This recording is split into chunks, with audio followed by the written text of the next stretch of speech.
नमस्कार, जय हिंद साथियों। स्वागत है आप सभी का आपके अपने YouTube चैनल अमन स्टडी पॉइंट में।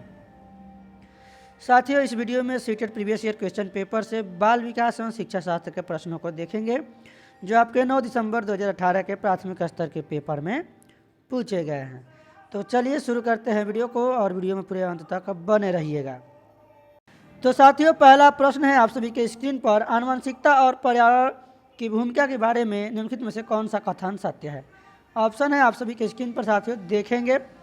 यहाँ पर केवल है, निगेटिव है, क्रॉस कर देंगे।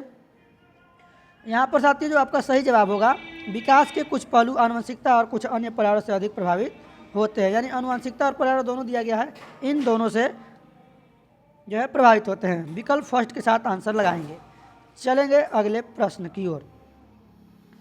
निम्नलिखित में से कौन सा कथन पियाजे के सिद्धांत के अनुसार कहा नहीं जा सकता है? तो नहीं कहा जा सकता साथियों, ये पूछा गया है। निरंतर अभ्यास से अधिगम होता है, ये पूछा गया है। यहाँ पर ये बताना है कि कौन सा नहीं कहा जा सकता है। ऑप्शन फर्स्ट, थर्ड और फोर्थ ये सभी इनके सिद्धांत के अनुसार कहा जा सकता है, जबकि थर्ड वाला क्या है, यहाँ पर नहीं कहा जा सकता है। थर्ड वाला आंसर हो जाएगा। निम्नलिखित में से कौन सी पूर्व संक्रियात्मक विचार की एक सीमा नहीं है? ध्यान केंद्रित करने की प्रवृत्ति, प्रतीकात्मक विचार का विकास, अमंत्या या फिर अनुत्क्रमणीयता। यहाँ पर साथियों इसका सही जवाब जाएगा ऑप्शन नंबर सेकेंड के साथ। ये तीनों है जबकि यह नहीं है। सेकेंड वाला इसका सही जवाब होगा। चलेंगे अगले प्रश्न की ओर। तो पूरे धैर्य के साथ आपको साथियों यहाँ पर वीडियो में बने रहना है। रिक्त स्थान के अलावा निम्नलिखित कारणों से खेल युवा बच्चों के विकास में एक महत्वपूर्ण भूमिका निभाता है। के अलावा पूछा गया महत्वपूर्ण भूमिका। तो यहाँ पर देखेंगे वे अपने शरीर को निपुणता प्राप्त करते हैं, सही है। उनकी इंद्रियों को उत्तेजित करता है, ये भी सही है। यह समय बिताने का एक सुखद तरीका है, देखिए ये गलत है। के अलावा पूछा गया, निगेटिव, यानी यही हमारा आंसर हो जाएगा। ये भी सही है। तो के अलावा में ऑप्शन नंबर थर्ड सही होगा। वे नए कौशल हासिल करते हैं और सीखते हैं कि उन्हें कब उपयोग किया जाए। तो थर्ड के साथ आंसर लगाएंगे, क्योंकि यहाँ पर के अलावा पूछा गया है, निगेटिव ढूंढना है आंसर। अगला प्रश्न है साथियों आप सभी के स्क्रीन पर। निम्नलिखित में से कौन सा प्रश्न बच्चों को गंभीर रूप से सोचने के लिए आमंत्रित करता है? तो गंभीर रूप से सोचने की बात की जा रही है, तो विभिन्न तरीकों से हम इसे कैसे हल कर सकते हैं। ऑप्शन नंबर फोर्थ इसका सही जवाब होगा। बाकी भी ऑप्शन आप लोग देख सकते हैं। यहाँ पर पूछा गया कि क्या आप इसके उत्तर जानते हैं? तो आप कहेंगे हाँ, चाहे ना जानते हैं तो हाँ, नहीं तो नहीं। ये तो बिल्कुल आसान है, गंभीर रूप से सोचने की कोई बात ही नहीं है। निम्नलिखित में से कौन सा विकल्प प्रगतिशील शिक्षा का सबसे अच्छा वर्णन करता है? तो यहाँ पर साथियों इसका जो सही जवाब जाएगा ऑप्शन नंबर फर्स्ट के साथ, करके सीखना, परियोजना विधि और सहयोग से सीखना। फर्स्ट के साथ आंसर लगाएंगे। चलेंगे अगले प्रश्न की ओर। तो पूरे 30 प्रश्नों को साथियों हम लोग इसमें देखेंगे, बस आप लोग वीडियो पूरा देखिएगा। प्रगतिशील शिक्षा के बारे में निम्नलिखित में से कौन सा कथन बताता है शिक्षा स्वयं ही जीवन है? तो यहाँ पर साथियों ऑप्शन आप सभी की स्क्रीन पर है और इसका सही जवाब जाएगा ऑप्शन नंबर थर्ड के साथ। स्किलों में शिक्षा सामाजिक और प्राकृतिक दुनिया को प्रतिबंधित करें। तो थर्ड के साथ यहाँ पर आंसर लगाएंगे। चलेंगे अगले प्रश्न की ओर।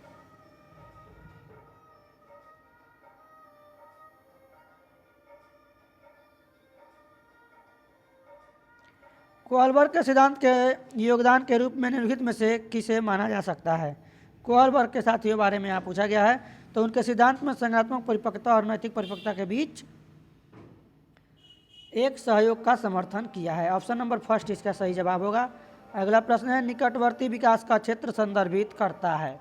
तो यह साथियों किसको संदर्भित करता है? एक संदर्भ को जिसमें बच्चे सहयोग के सही स्तर के साथ कोई कार्य लगभग स्वयं कर सकते हैं। ऑप्शन नंबर थर्ड इसका सही जवाब होगा। अगला प्रश्न है साथियों एक लिंगी व्यक्ति स्त्री लक्षणों वाले पुरुषों को संदर्भित करता है। देखिए इसका जवाब सही से देना है। में आमतौर पर माने गए मर्दाना और स्त्री गुणों का संयोजन होता है। में दृढ़ और अहंकारी देखिए होने की आदत, अहंकारी कहा गया है। समाज में प्रचलित रूढ़िवादी लिंग भूमिका हो। ऑप्शन नंबर इसका सेकंड सही होगा। गुणों का क्या है? समायोजन होता है। तो सेकंड के साथ आंसर जाएगा साथियों। चलेंगे अगले प्रश्न की ओर। बच्चे रिक्त स्थान को छोड़कर अन्य सभी के द्वारा लिंग भूमिकाएं ग्रहण करते हैं। यानी किसको छोड़कर? एक को छोड़कर पूछा गया है। तो वह ट्यूशन को छोड़कर मीडिया, सामाजिक और संस्कृत, इन सभी के द्वारा लिंग भूमिकाएं क्या करते हैं? ग्रहण करते हैं। तो ऑप्शन 4 इसका सही जवाब होगा। चलेंगे अगले प्रश्न की ओर। मानकीकृत परीक्षणों का आलोचना में से यह एक है कि मानकीकृत वे मुख्य रूप से मुख्यधारा की संस्कृति के प्रतिनिधित्व करते हैं और इसलिए पक्षपाती हैं। उनकी भाषा को समझना मुश्किल है। यहाँ पे मुश्किल बात कही गई है, ये नहीं होगा।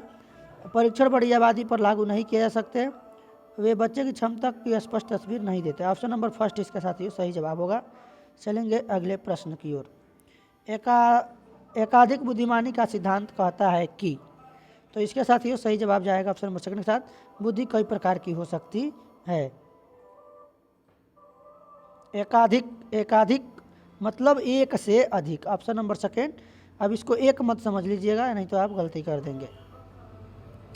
शिक्षक सीखने के लिए मूल्यांकन और सीखने के लिए मूल्यांकन दोनों, सीखने के लिए मूल्यांकन और सीखने के लिए मूल्यांकन दोनों का उपयोग कर सकते हैं। किसके लिए कर सकते हैं? तो यह बच्चों की प्रगति और उपलब्धि स्तर को जानने में। ऑप्शन नंबर फर्स्ट इसका जो है सही जवाब होगा। चलेंगे साथियों अगले प्रश्न की ओर। यहाँ निगरानी की बात की गई है, आकलन प्रमाणित करने की बात की गई है।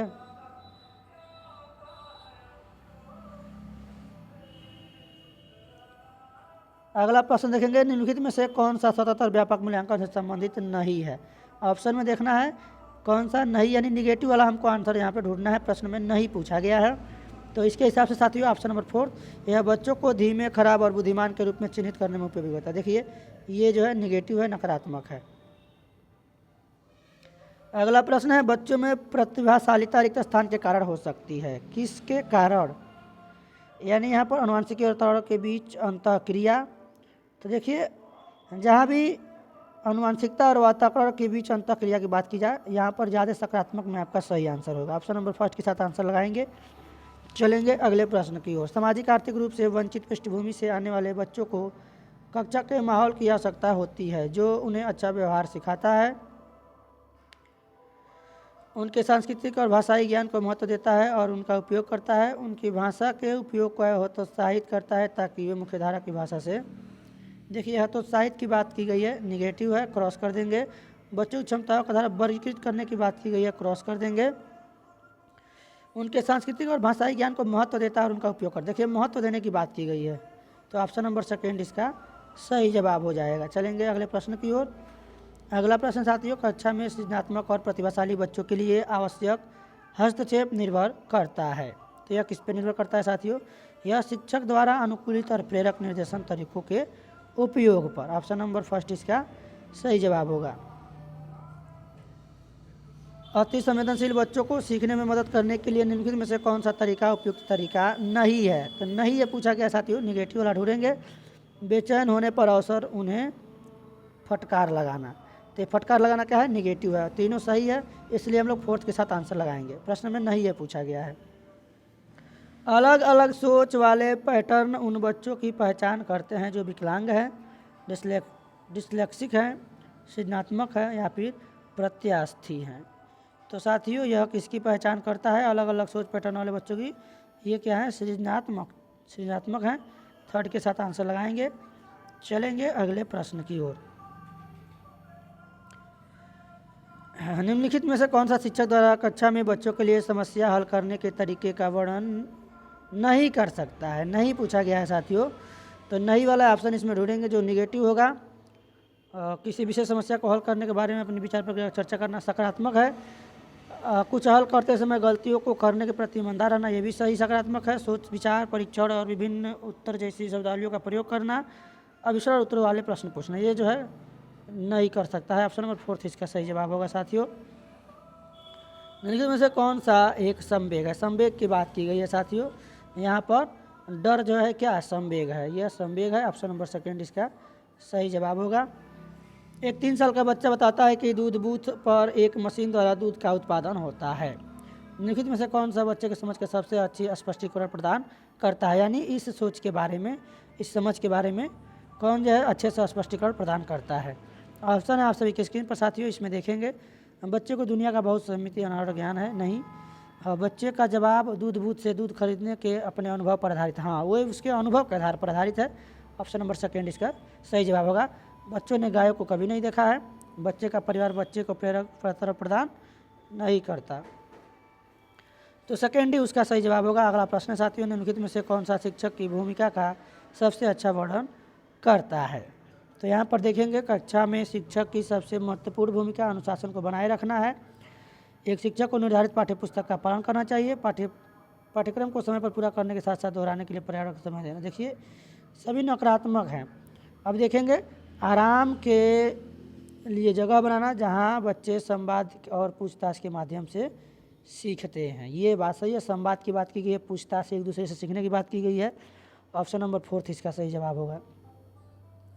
अगला प्रश्न साथियों, निम्नलिखित में से कौन सी कक्षा समृद्ध शिक्षा को प्रोत्साहित करने की बात की गई है। प्रश्न सकारात्मक, आंसर भी सकारात्मक होना चाहिए। देखेंगे इसमें सबसे बड़ा आंसर हमारा कौन सा है। वह कक्षा जिसमें खुली गतिविधि कोने हो और विभिन्न प्रकार के बाल साहित्य खुली ताक सेल्फ में रखी हो, जो दिन के किसी भी समय प्राप्त किया सके। ऑप्शन नंबर यही वाला हमारा सही जवाब होगा। चलेंगे अगले प्रश्न की ओर। निम्नलिखित में से कौन सा कक्षा में पाठ्यपुस्तकों की भूमिका का सबसे अच्छा वर्णन करता है। ऑप्शन है साथियों आप सभी की स्क्रीन पर। वे कक्षा में उपलब्ध संसाधनों और संदर्भ सामग्री से एक हैं। वे राज्य या राष्ट्र में अधिगम और गंभीरता को बनाए रखते हैं। वे अध्ययन पाठ्यक्रम के बारे में शिक्षक और माता पिता को मार्गदर्शन प्रदान करते हैं। वे संसाधन रहित कहा गया है। यहाँ पर साथियों ऑप्शन नंबर फर्स्ट इसका सही जवाब होगा। अगला प्रश्न, राष्ट्रीय पाठ्य चर्चा फ्रेमवर्क 2005 ने अपनी समझ से प्राप्त की है। क्या प्राप्त की है साथियों। तो इसने प्राप्त की है रचनावाद। ऑप्शन नंबर 3 इसका सही जवाब होगा। अगला प्रश्न है, कक्षा में बच्चों को प्रेरित समझा जा सकता है यदि। तो कब प्रेरित समझा जाएगा, जब वे अपने शिक्षक से स्पष्टीकरण प्राप्त करने के लिए प्रश्न पूछेंगे। ऑप्शन नंबर 4 सही जवाब होगा। अगला प्रश्न, निम्नलिखित में से कौन सा बच्चों में अधिगम में सुधार करने के लिए सबसे अधिक उपयुक्त है। ऑप्शन है साथियों आप सभी के स्क्रीन पर और इसका सही जवाब जाएगा ऑप्शन नंबर 4। शिक्षक को वास्तविक जीवन स्थितियों पर बच्चों को एक दूसरे के साथ बातचीत करने में मदद करनी चाहिए। आखिरी प्रश्न साथियों इस वीडियो का, अनुशासन जो अधिगम वातावरण में एक महत्वपूर्ण भूमिका निभाता है किस तरह की मदद करता है। तो साथियों इसका जो सही जवाब जाएगा ऑप्शन नंबर फर्स्ट के साथ, बच्चों को अपनी शिक्षा को विनियमित और मॉनिटर करने के लिए, चुप्पी साधे रहने के लिए नहीं, निर्देश देने के लिए नहीं, बच्चों को पाठ कर रटना नहीं है। ये सभी देखिए क्या है, नकारात्मक है। तो फर्स्ट वाला ऑप्शन सही जवाब होगा। तो साथियों उम्मीद है कि वीडियो पसंद आया होगा। तो आज की वीडियो में बस इतना ही, मिलेंगे नेक्स्ट वीडियो में। तब तक के लिए धन्यवाद। जय हिंद।